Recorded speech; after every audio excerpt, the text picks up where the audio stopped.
en el que puedes confiar, en el que puedo confiar, en el que podemos todos confiar. Números capítulo 23.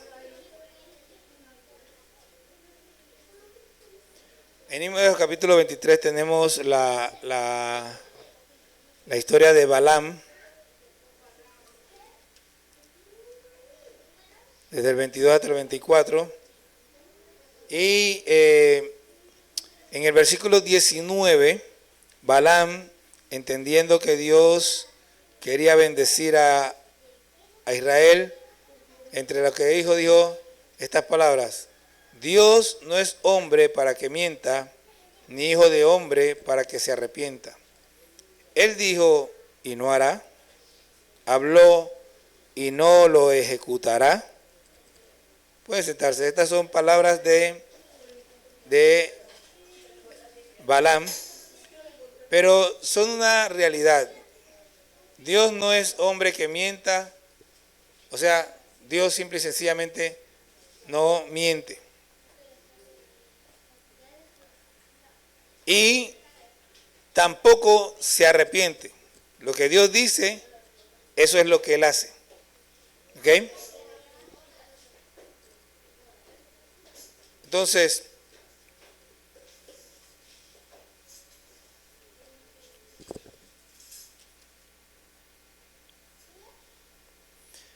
el mensaje de hoy, como dije, se llama El Dios en el que puedes confiar.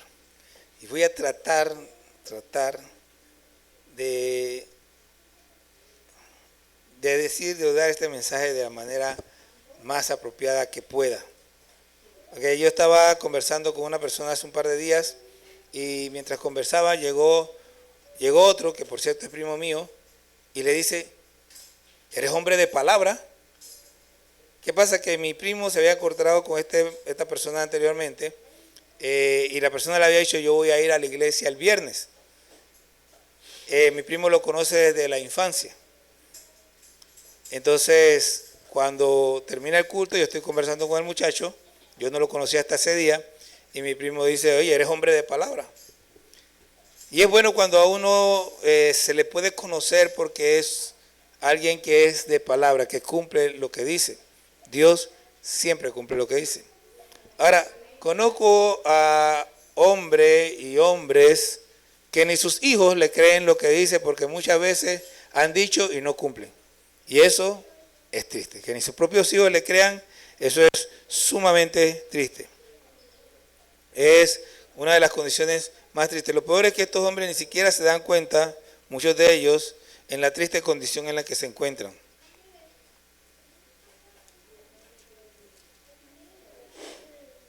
Ahora, más triste que eso es para mí cuando una persona insulta a Dios no creyendo lo que Dios ha dicho.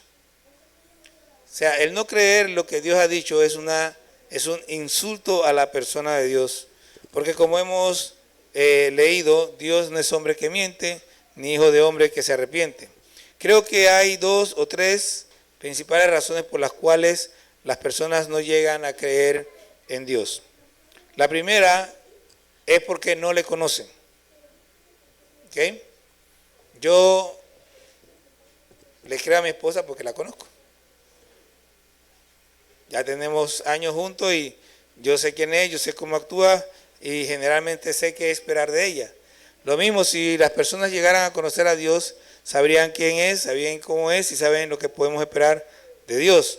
Ahora, la segunda razón es que conocemos a la persona, pero la persona no es de fiar. Obviamente, este no es el caso de Dios. Dios es de fiar. Punto. Ahora, la última razón por la cual no confiamos es porque somos desconfiados por naturaleza. Hay gente que desconfía de todo. Puede aparecerse de Dios enfrente y le está hablando y de hecho no le cree. Porque hay gente que simplemente es desconfiada. Sus razones tendrán, pero nada te justifica. Entonces, como dije hace un rato, la primera opción es una ofensa a Dios. O sea, el no creerle a Dios porque no le conozco es una ofensa a Él, pero se resuelve estudiando, buscando a Dios, leyendo la Biblia, orando y aprendiendo cada día más y más de Dios. Eso se resuelve. La segunda opción, como ya dije hace un rato,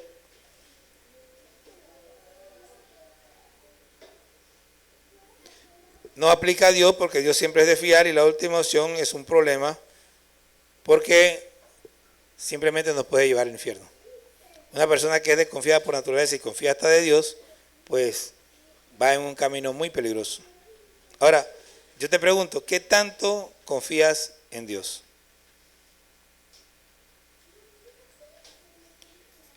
Yo puedo asegurarte que Dios es alguien en que se puede confiar 100%.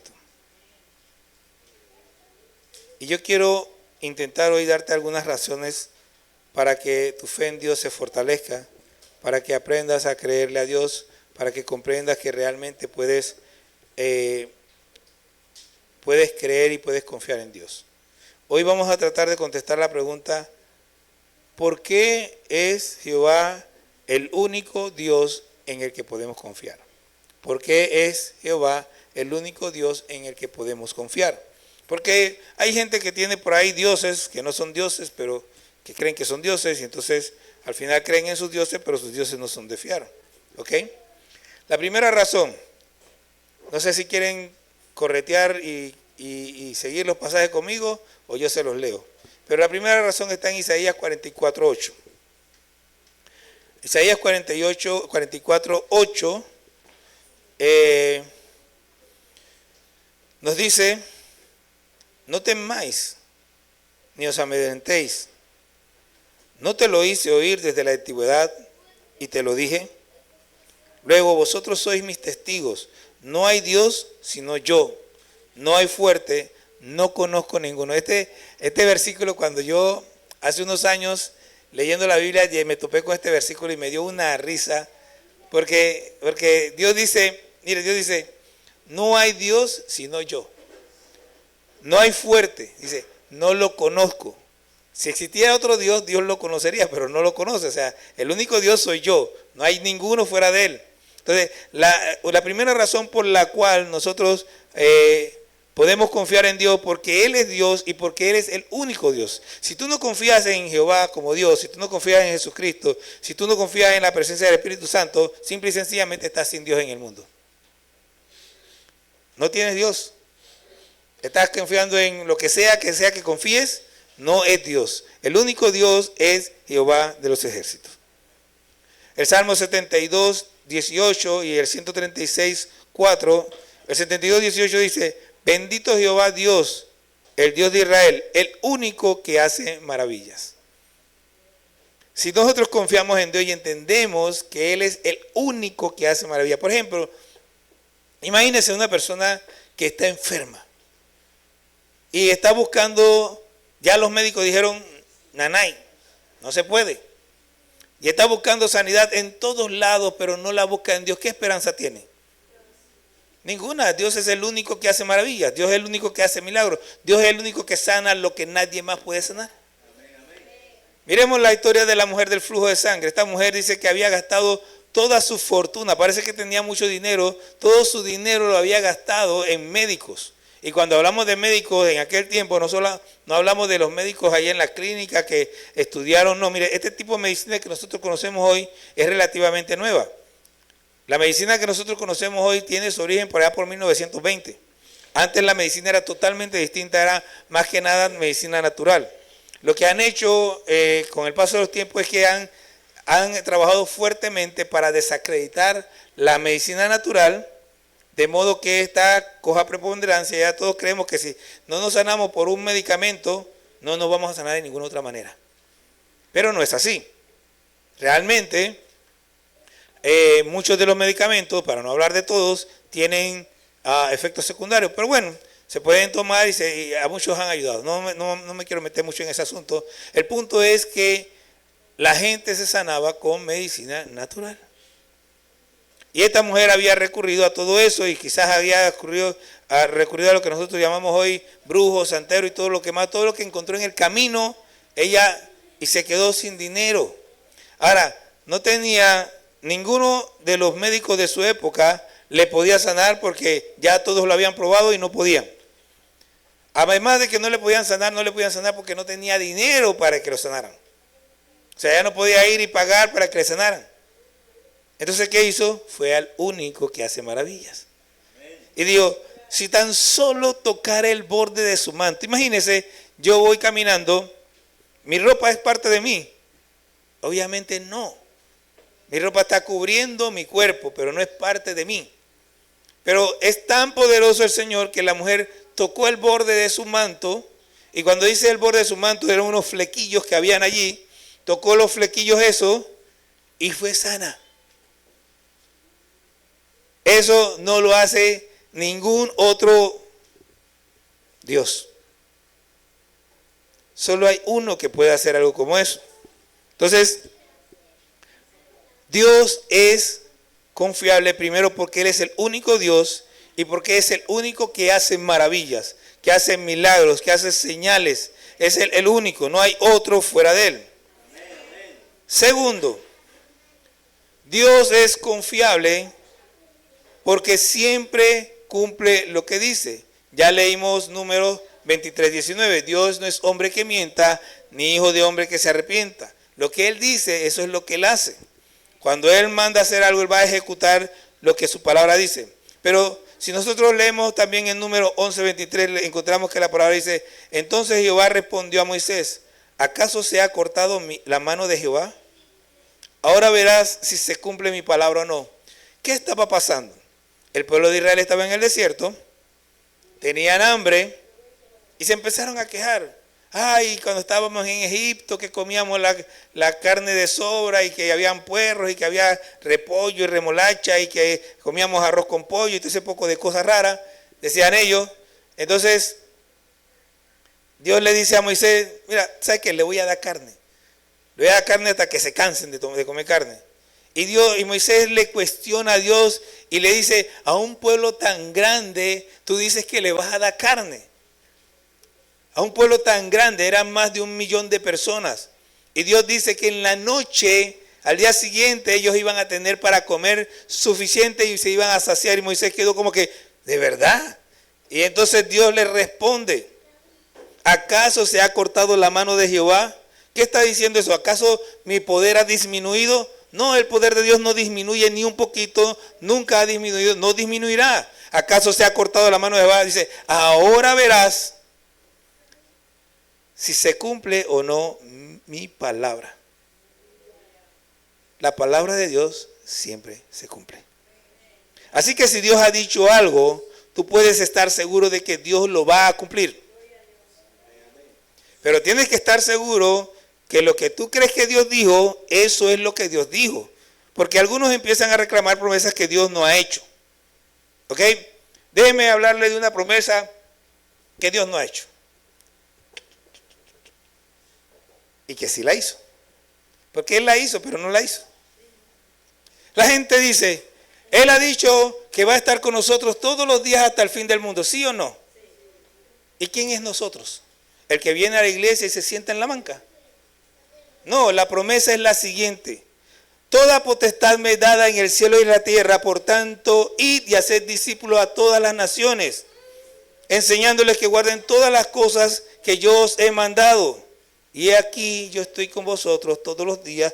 Mira, dice, y he aquí, o sea, ese y he aquí está conectando. O sea, de acuerdo a esto, yo estoy con vosotros todos los días hasta el fin del mundo. Si usted está sentado en la banca, esa promesa no es para usted. Es para los que están yendo a hacer la obra de Dios, es los que están buscando hacer discípulos. Eso incluye a los que van y predican y los traen a la iglesia y a los que están en la iglesia preparándolos para que sigan los pasos de Cristo. Él va a estar con nosotros para que lo que Él nos mandó a hacer se cumpla. ¿Ve? Entonces tenemos que entender qué es lo que realmente Dios ha dicho y qué es lo que Dios no ha dicho. Isaías 51:11 dice, así será mi palabra que sale de mi boca. No volverá a mi vacía, sino que hará lo que yo quiero.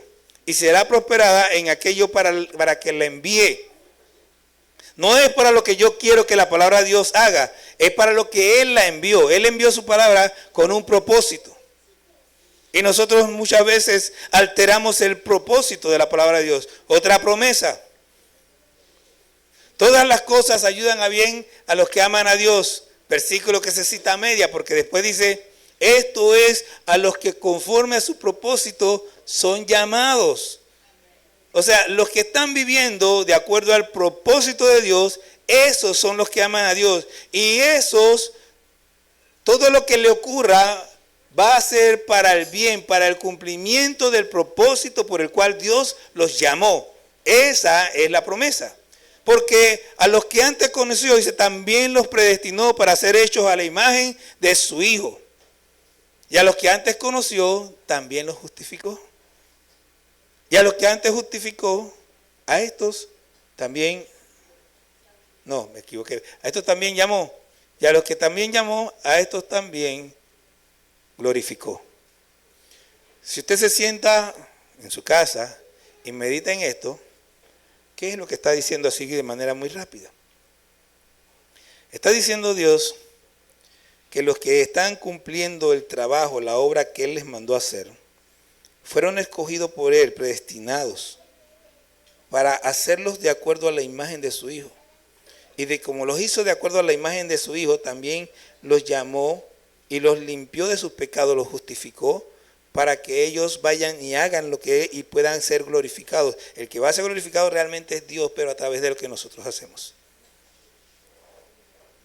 Y se va a ver la obra de Dios en ellos. Entonces, pero usted puede confiar. Lo que tiene que hacer es entender qué es lo que dijo Dios. Ahora, vamos a suponer que yo estoy en la banca y tengo una enfermedad. ¿Puedo yo ir a Dios y decirle, Señor, sáname? Sí puede. ¿Y Dios me va a sanar? Puede ser que sí y puede ser que no. Pero usted tiene que tener fe. Tiene que creer que Dios sana. ¿Por qué? No me va a sanar porque yo esté sirviéndole. ¿Usted sabe por qué le va a sanar? Porque Dios es misericordioso. Por eso es que yo digo que hay que conocer a Dios, porque una de las cosas que debemos conocer son los atributos de Dios. Aquí estamos hablando un poco de la fidelidad de Dios y de diferentes atributos que contribuyen a esa fidelidad de Dios. Pero si usted se queda con lo que yo acabo de decir sobre el asunto de que las promesas y demás, a lo mejor usted piensa, ay, a lo mejor Dios no, Dios es misericordioso. Pero usted tiene que saber que Dios no fue hecho para usted, usted fue hecho para Dios. Nosotros somos hechos para servir a Dios. Nosotros somos hechos para alabanza de la gloria de su nombre. De tal manera que nosotros debemos vivir de tal manera que Dios se agrade de nosotros y que la gente pueda ver a Dios en nosotros. Con todo, Dios quiere bendecirle, Dios quiere prosperarle, no como dicen por ahí, Dios quiere que le vaya bien. Pero la única manera en que nosotros prosperamos es cuando estamos caminando en la obra del Señor, cuando estamos haciendo lo que a Él le agrada. Esa es la única prosperidad verdadera. ¿Y por qué es la única prosperidad verdadera? Porque todo lo demás lo pierde. Mire, déjeme resaltar algo que ya he dicho otras veces. Lo verdadero es lo que usted no puede perder. Si usted puede perderlo, no es verdadero. Es verdadero en este mundo, es verdadero en este tiempo, lo puedo tocar, lo puedo ver, pero lo voy a perder. Pero lo que usted no puede perder es verdadero, es trascendental, lo va a tener por siempre. Por eso es que el Señor dice, no te hagas tesoros en la tierra donde la polilla y el oro corrompen y donde ladrones roban y hurtan. Hazte tesoros en el cielo donde ni la polilla ni el orín corrompen y donde ladrones no minan ni hurtan. Eso nadie te lo va a quitar, eso no lo vas a perder, pero lo otro sí lo vas a perder. Ya sea que la polilla lo corrompa, y cuando habla de la polilla no es solamente el animalito. El tiempo, el sol, el viento, todo eso provoca corrosión. Y todo lo que está en la tierra se va a dañar, se va a perder, se va a morir en algún momento. A lo mejor yo me haya muerto, pero igual se va a perder. Porque o lo pierdo en vida o lo pierdo cuando ya no estoy muerto, cuando estoy muerto, pero igual lo voy a perder. Pero cuando yo he hecho tesoros en el cielo, eso no lo voy a perder, porque cuando me voy de acá, dice el Señor Jesús, ganad amigos por medio de las riquezas inmundas para que cuando éstas falten, injustas, para que cuando éstas falten, os reciban en las moradas eternas. ¿Ve? Hacer tesoros en el cielo. ¿Cómo hacemos tesoros en el cielo? Bueno, primero, metiéndonos con el Señor, aprendiendo la palabra del Señor, y segundo, ganando almas. La hermana Porfiria hablaba hace un rato de la importancia del testimonio, pero tanto como el testimonio y quizás un poco más es que nosotros conozcamos la palabra de Dios, porque es la palabra de Dios la que cambia los corazones.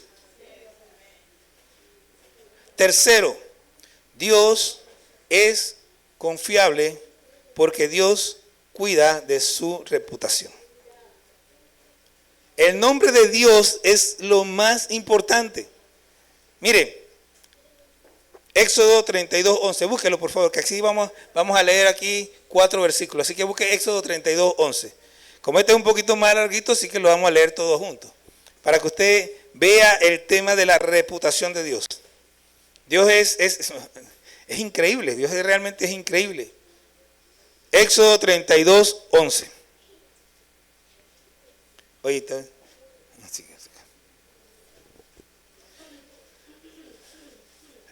el pueblo de Israel acaba de pecar. Se hicieron el becerro de oro y Moisés está en el monte.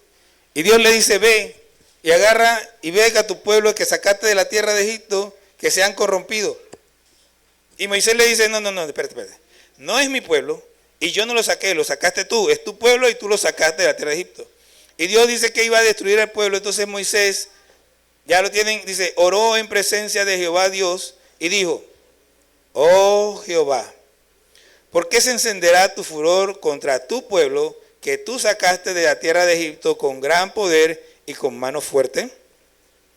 ¿Por qué han de hablar los egipcios diciendo, para mal los sacó, para matarlos en los montes y para raerlos de la faz de la tierra? O sea, dice, tú los sacaste y los sacaste, van a hablar mal de ti, dice Moisés. Ahora dice, vuélvete del ardor de tu ira. Esta expresión me parece impresionante porque él está hablando con Dios y lo increpa. Dice, vuélvete del ardor de tu ira y le sigue diciendo, y arrepiéntete de este mal.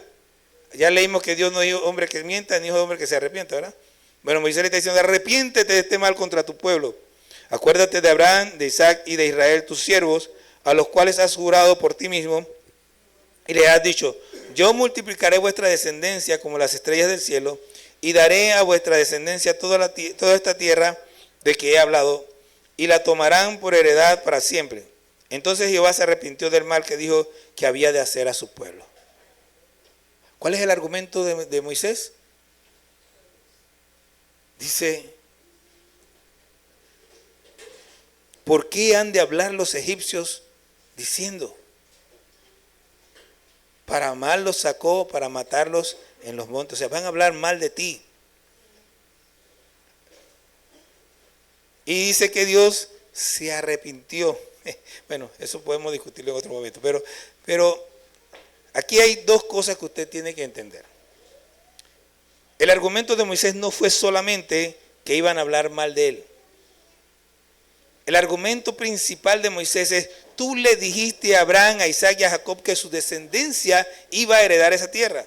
Porque Dios le estaba diciendo a Moisés, déjame que acabe con ellos y de ti empezaré una nación nueva. No iba a ser la descendencia de Abraham, de Isaac, de Jacob, aunque Moisés venía de ellos, sino que iban a arrancar desde Moisés e iba a ser la descendencia de Moisés. Pero Dios ya había dado una palabra y esa palabra se tenía que cumplir.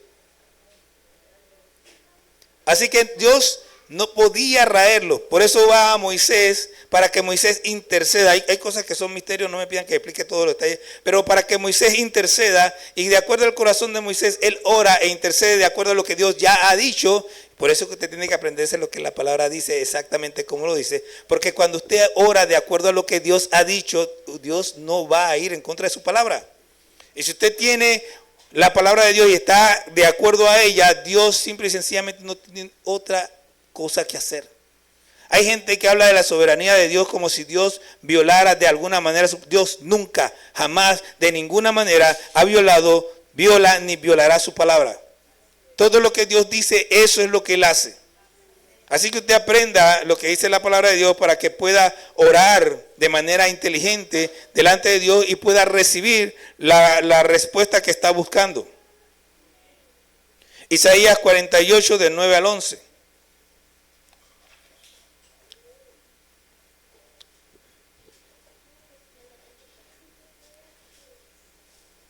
Este es otro pasaje que a mí me impacta. ¿Sabes? Cuando yo llego a estos pasajes, Y yo me doy cuenta, estas son las cosas que a mí me hicieron comprender que todo se trata de Dios. Y cuando yo leo estas cosas ya el deseo mío de que sea para mí o por lo que sea se acabó. Porque yo empiezo a darme cuenta que se trata de Él para todo. Dice, por amor de mi nombre diferiré mi ira. Y para alabanza mía la reprimiré para no destruirte. He aquí te he purificado y no como a plata. Te he escogido en horno de aflicción.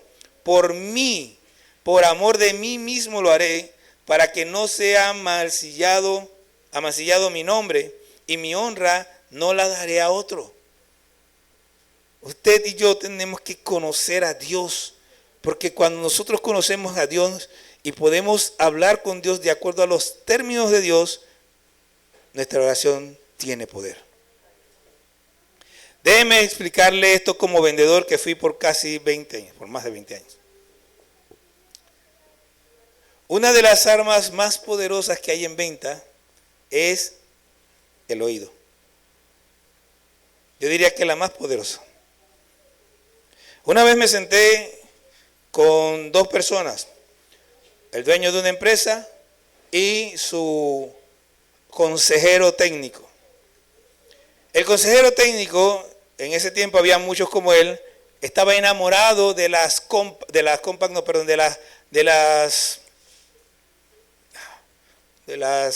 IBM. Eran las máquinas más famosas. Las máquinas que nosotros tenemos hoy empezaron con las IBM. Eran las máquinas y supuestamente eran las mejores en la estructura. Entonces yo tenía que venderle a este señor un servidor y tenía que sacar de la mente del técnico que amaba las IBM, tenía que cambiarle el pensamiento para que él dejara de su cabeza el IBM y se quedara con una Acer, una máquina japonesa que apenas se conocía en el mercado. Y me senté, nos sentamos en una mesa y empezamos a conversar. Y yo escuchaba lo que él decía. Y cuando él decía algo, yo decía, sí, pero mire, estuvimos en eso como unos 15, 20 minutos. Y en esos 15, 20 minutos, el técnico dijo como 4 veces, el muchacho sabe, decía. Yo me había preparado, yo conocía a mi equipo y conocía el equipo que él quería. Así que yo sabía la diferencia entre uno y otro y sabía cómo podía revertir. Al final, ¿qué pasó? Me compraron mi Acer. Pero para que me la comprara yo tenía que saber lo que él estaba pensando. Y necesitaba que él hablara. Y yo escuchaba lo que él decía y cuando él estaba hablando yo pensaba y rebatía lo que él decía y de esa manera cambió el pensamiento del muchacho y decidió comprar la Acer. Asimismo, si usted quiere que Dios esté de su lado, tiene que aprender a escuchar lo que Dios está diciendo. Y usted no puede escuchar lo que Dios está diciendo si usted no sabe escuchar, no conoce el idioma de Dios. Hace años me encontré con un amigo, mi amigo se acababa de jubilar y estaba hablando y diciendo, él no era cristiano, pero le gustaba el asunto de la palabra y eso me lo encontré en el Rey del Dorado. Y me decía, no, que él era muy buena gente, era un señor, era muy buena gente. Y empezamos a hablar de la palabra de Dios y me dice que él no la entendía. Y yo, claro, no la puedes entender. ¿Cómo la vas a entender? Y le digo, si tú quisieras entender chino, ¿qué tendrías que hacer? Estudiar. Bueno, el idioma de Dios es este. Tienes que estudiar la Biblia. Si tú estudias la Biblia, tú vas a entender lo que Dios dice. Nadie puede entender a Dios sin este libro. Como dicen por ahí algunos, sin este bendito libro. Porque es un libro bendito. Pero tenemos que conocer a Dios por medio de su palabra. Hay veces, hace años también en un curso de Dale Carnegie, cuando uno va al curso de Dale Carnegie, el primer día le entregan un portafolio con el material de lo que uno va vamos a ver durante todo el tiempo, ¿no?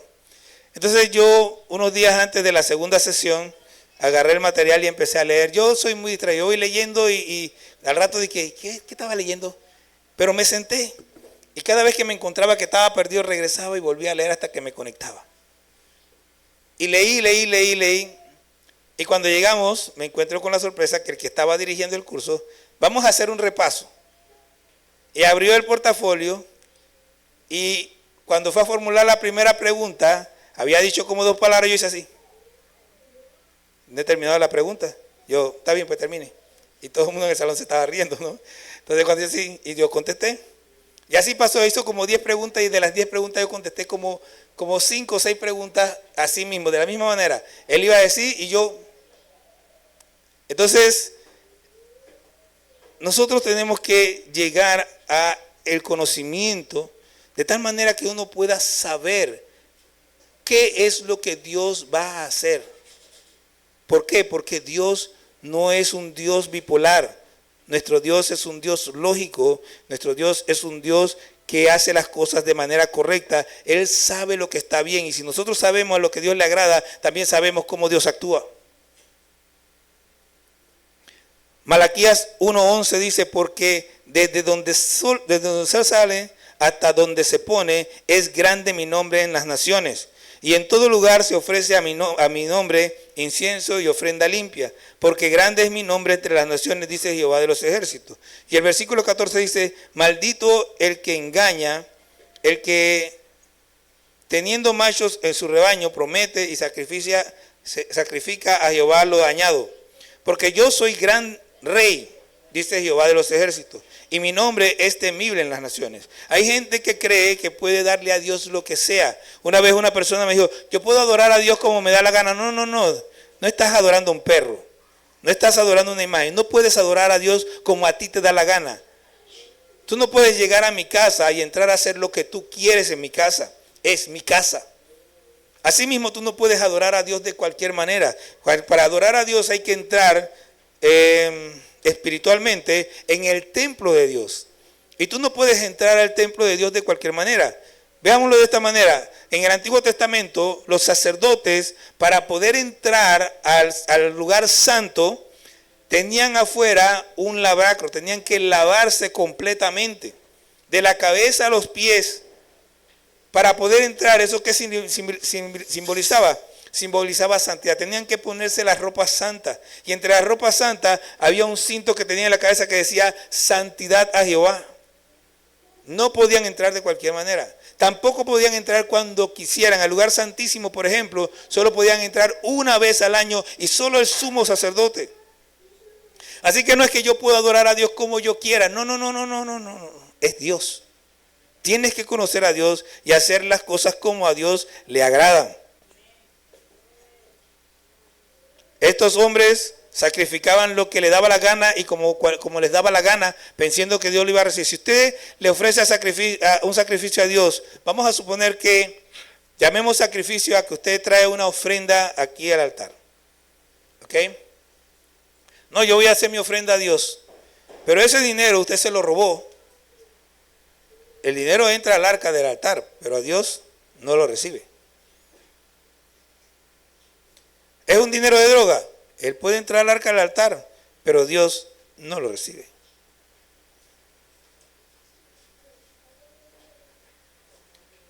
No podemos creer que Dios recibe todo lo que le damos. Si usted no le da a Dios con un corazón sincero, si usted no le da a Dios en santidad, Dios no lo recibe. Su ofrenda es una ofrenda vana, sin valor. Entonces, dice que el nombre de Dios es grande en toda la tierra. Ahora imagínese una persona grande, un presidente, un rey, el magnate más grande de las empresas, Elon Musk, que es el hombre más rico del mundo, que creo que ya lo destronaron, pero da igual, él sube y baja, o lo que sea, y usted va a hacerle una ofrenda, va a llevarle 2 centavos, ¿qué le importa ese? ¿Por qué no le importa?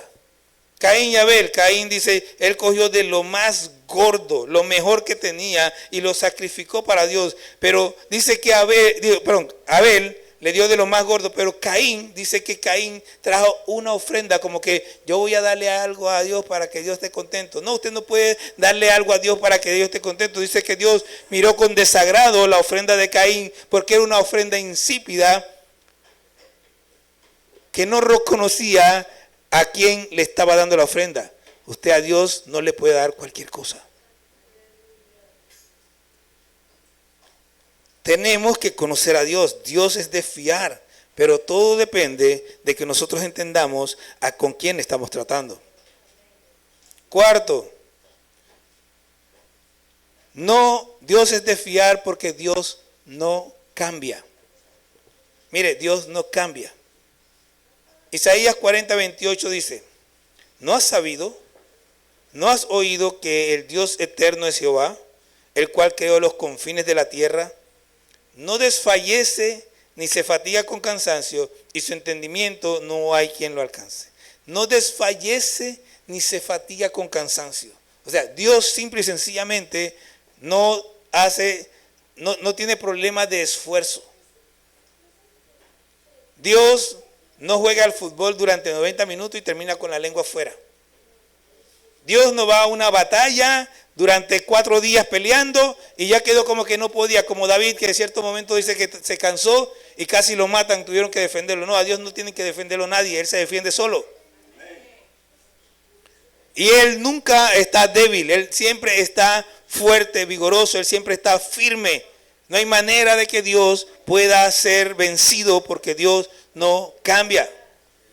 Éxodo 34, versículos 6 y 7. Y pasando Jehová por delante de él proclamó, Jehová, Jehová, fuerte, misericordioso y piadoso. Esto lo estoy leyendo para que usted entienda quién es Dios, para que usted entienda en el Dios que usted debe confiar. Dice, fuerte, misericordioso y piadoso, tardo para la ira y grande en misericordia y verdad. Esto lo dijo el mismo Dios, que guarda misericordia a millares, que perdona la iniquidad, la rebelión y el pecado, y que de ningún modo tendrá por inocente al malvado, que visita la iniquidad de los padres sobre los hijos y sobre los hijos de los hijos hasta la tercera y cuarta generación.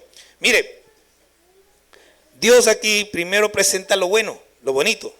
Dice él, a ver, fuerte, misericordioso y piadoso. Mire, Dios primero es misericordioso y piadoso.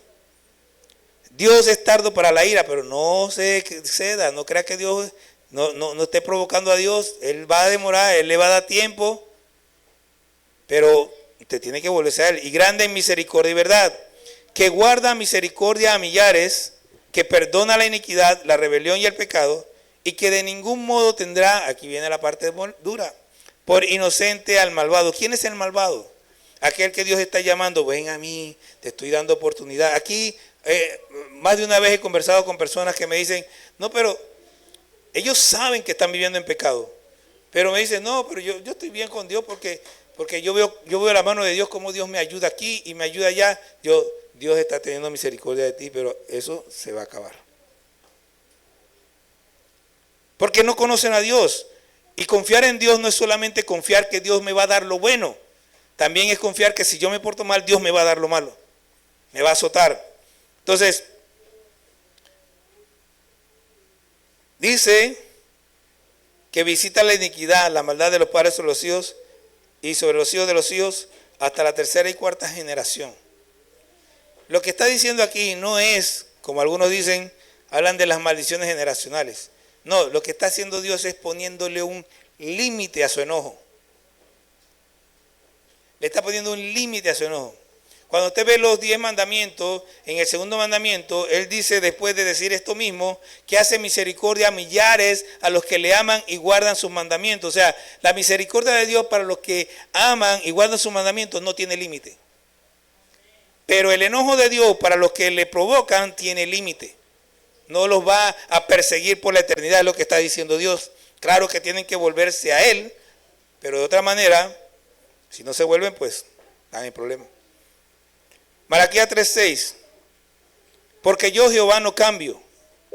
Por esto, hijos de Jacob, no habéis sido consumidos. ¿Qué significa que Jehová no cambia? Ya lo he dicho, pero lo voy a seguir explicando.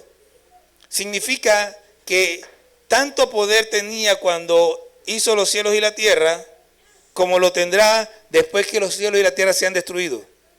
El poder de Dios no mengua, no baja, no cambia. Todo lo que le leí donde dice que Él es fuerte, misericordioso y piadoso, tardo para la ira y grande en misericordia y verdad, que guarda la misericordia a millares y que perdona la iniquidad, todo eso sigue siendo igual en Dios. Dios sigue siendo de la misma manera, sigue siendo fuerte, misericordioso y piadoso, tardo para la ira. Él sigue conservando los mismos atributos que tenía al principio, los tiene todavía hoy y los tendrá por la eternidad en el mismo nivel. Dios es omnisciente, era tan omnisciente cuando empezó allá como lo será al final. Dios no cambia. Y lo mismo se dice de Jesús. Lo puede leer aquí arriba. Jesucristo es el mismo ayer y hoy y por los siglos. Y como le he dicho otra vez, ahora han cogido por ahí decir Jesucristo es el mismo de ayer. No, no es de ayer. Cuando usted dice de ayer es como si fuera del 8 de marzo. Le está poniendo límite. Cuando dice ayer es ayer, allá, ayer en la eternidad. Entonces es ayer y hoy y por los siglos. Hebreos 9:14, cuanto más la sangre de Cristo, el cual mediante el Espíritu eterno se ofreció a sí mismo, sin mancha a Dios, limpiará vuestras conciencias de obras muertas para que sirváis al Dios vivo. Estas son prácticamente, son 3 versículos que prueban que tanto Jesús como el Espíritu Santo son Dios, igualmente que Dios, ambos son eternos. Ahora debemos comprender que no creerle a Dios es un insulto. Y es el insulto más grande. Y la recompensa de no creerle a Dios, o sea, ¿qué debemos creerle a Dios? Jesucristo dijo, siempre citamos Juan 3:16, porque de tal manera amó Dios al mundo, que ha dado su Hijo unigénito, para que todo aquel que en él cree no se pierda, mas tenga vida eterna. El que cree no es condenado, dice. Pero el que no cree ya ha sido condenado por cuanto no ha creído en el nombre del unigénito Hijo de Dios. La mayor ofensa es no creer en Jesús. Dios mandó a Jesús para que nosotros fuéramos salvos y debemos confiar en que Dios va a cumplir su palabra. El que no cree va a tener su pago.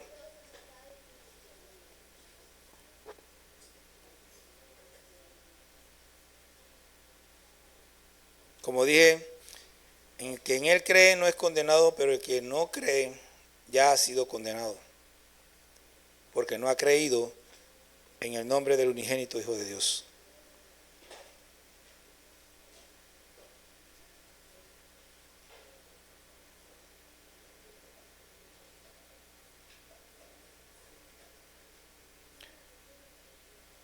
Para los que creemos en Dios, Jesús es la mayor promesa, que gracias a Dios tuvo su cumplimiento. Dios es infinitamente santo. Levítico 11:44 y Pedro 1:16 y otros versículos dice, sed santos porque yo, Jehová vuestro Dios, soy santo. Y debido a esto es imposible que Dios mienta. Si Dios mintiera, ya no sería santo, sino mentiroso. Dios es Dios eterno y como esto es así, no es posible que cambie su forma de ser. Para usted y para mí, eternidad significa que viviremos para siempre.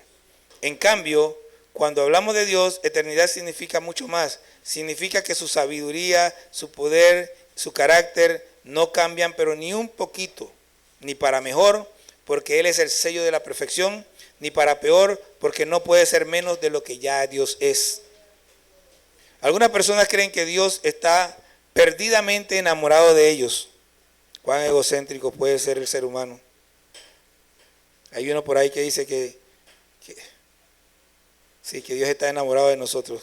Qué locura. Lo más importante para Dios es su nombre. ¿Por qué el nombre de Dios es tan importante? Porque su nombre representa todo lo que Él es. Permítame darle un ejemplo. El nombre de Jehová por el cual le conocemos, ese nombre se puede traducir como el que existe por sí mismo. Usted y yo fuimos creados, pero Dios existe por sí mismo. Dicho de una manera sencilla, Dios es eterno. También el nombre de Dios es su reputación. Dios tiene la reputación de ser todopoderoso, de ser sanador, de ser salvador, de ser omnisciente, etc. Cuando se recuerda el nombre de Dios, debemos estar recordando todo lo que conocemos de Él. Le aseguro que Dios es confiable. Nuestra tarea es conocerlo, saber lo que ha dicho y no lo que otros dicen que ha dicho, y confiar plenamente en su palabra. Déjeme decirlo de una manera un poco más agradable. O bueno, trataré. Leímos que Dios es fuerte, es misericordioso, que es tardo para la ira, que es perdonador. Eso lo dijo Él mismo.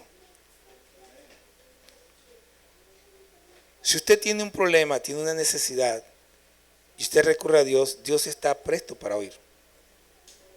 Y Dios está presto también para ayudar. Siempre y cuando nosotros entendamos que es bajo los parámetros de Dios.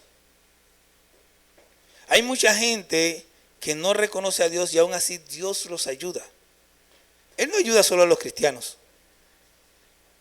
Todo lo que ocurre en la tierra está bajo el control de Dios, así que cualquier cosa que ocurre es Dios quien lo permite. Sin embargo, con nosotros es distinto. ¿Por qué? Porque nosotros somos ayudados de acuerdo al propósito de Dios para el cual Él nos llamó. Y si nosotros estamos caminando de manera agradable a Dios, nosotros podemos hacer como hizo Moisés, que le dijo a Dios: arrepiéntete, porque tú dijiste que le darías la tierra a la descendencia de Abraham, Isaac y Jacob.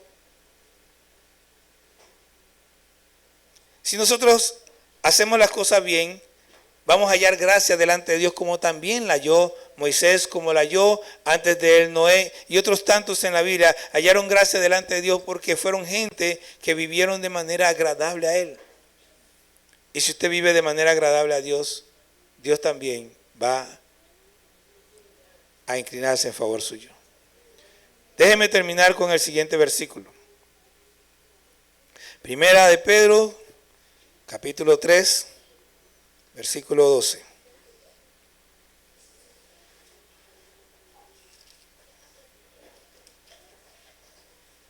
Dice, vamos a leer desde 10. El que quiere amar la vida y ver días buenos, refrene su lengua de mal y sus labios no hablen engaño. Apártese del mal y haga el bien, busque la paz y sígala. Ahora preste atención a lo que dice el versículo 12. Versículo 12 dice: porque los ojos del Señor están sobre los justos y sus oídos atentos a sus oraciones. Pero el rostro del Señor está contra aquellos que hacen el mal. Los justos somos los que hemos puesto a Cristo como el Señor de nuestra vida. Y dice que los ojos de Dios están sobre nosotros. ¿Para qué? Para cuidarnos.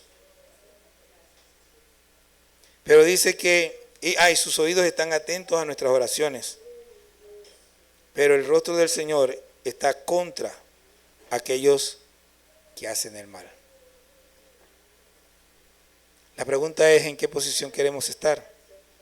¿Usted quiere que Dios escuche sus oraciones? Bueno, tiene que ser justo. Y para ser justo debe conocer a Dios. En realidad sí. La salvación viene solamente por creer en Jesús, pero realmente hay gente que dice: yo creo en Jesús, pero al poco tiempo se aparta porque en realidad no tienen la disposición de seguirle.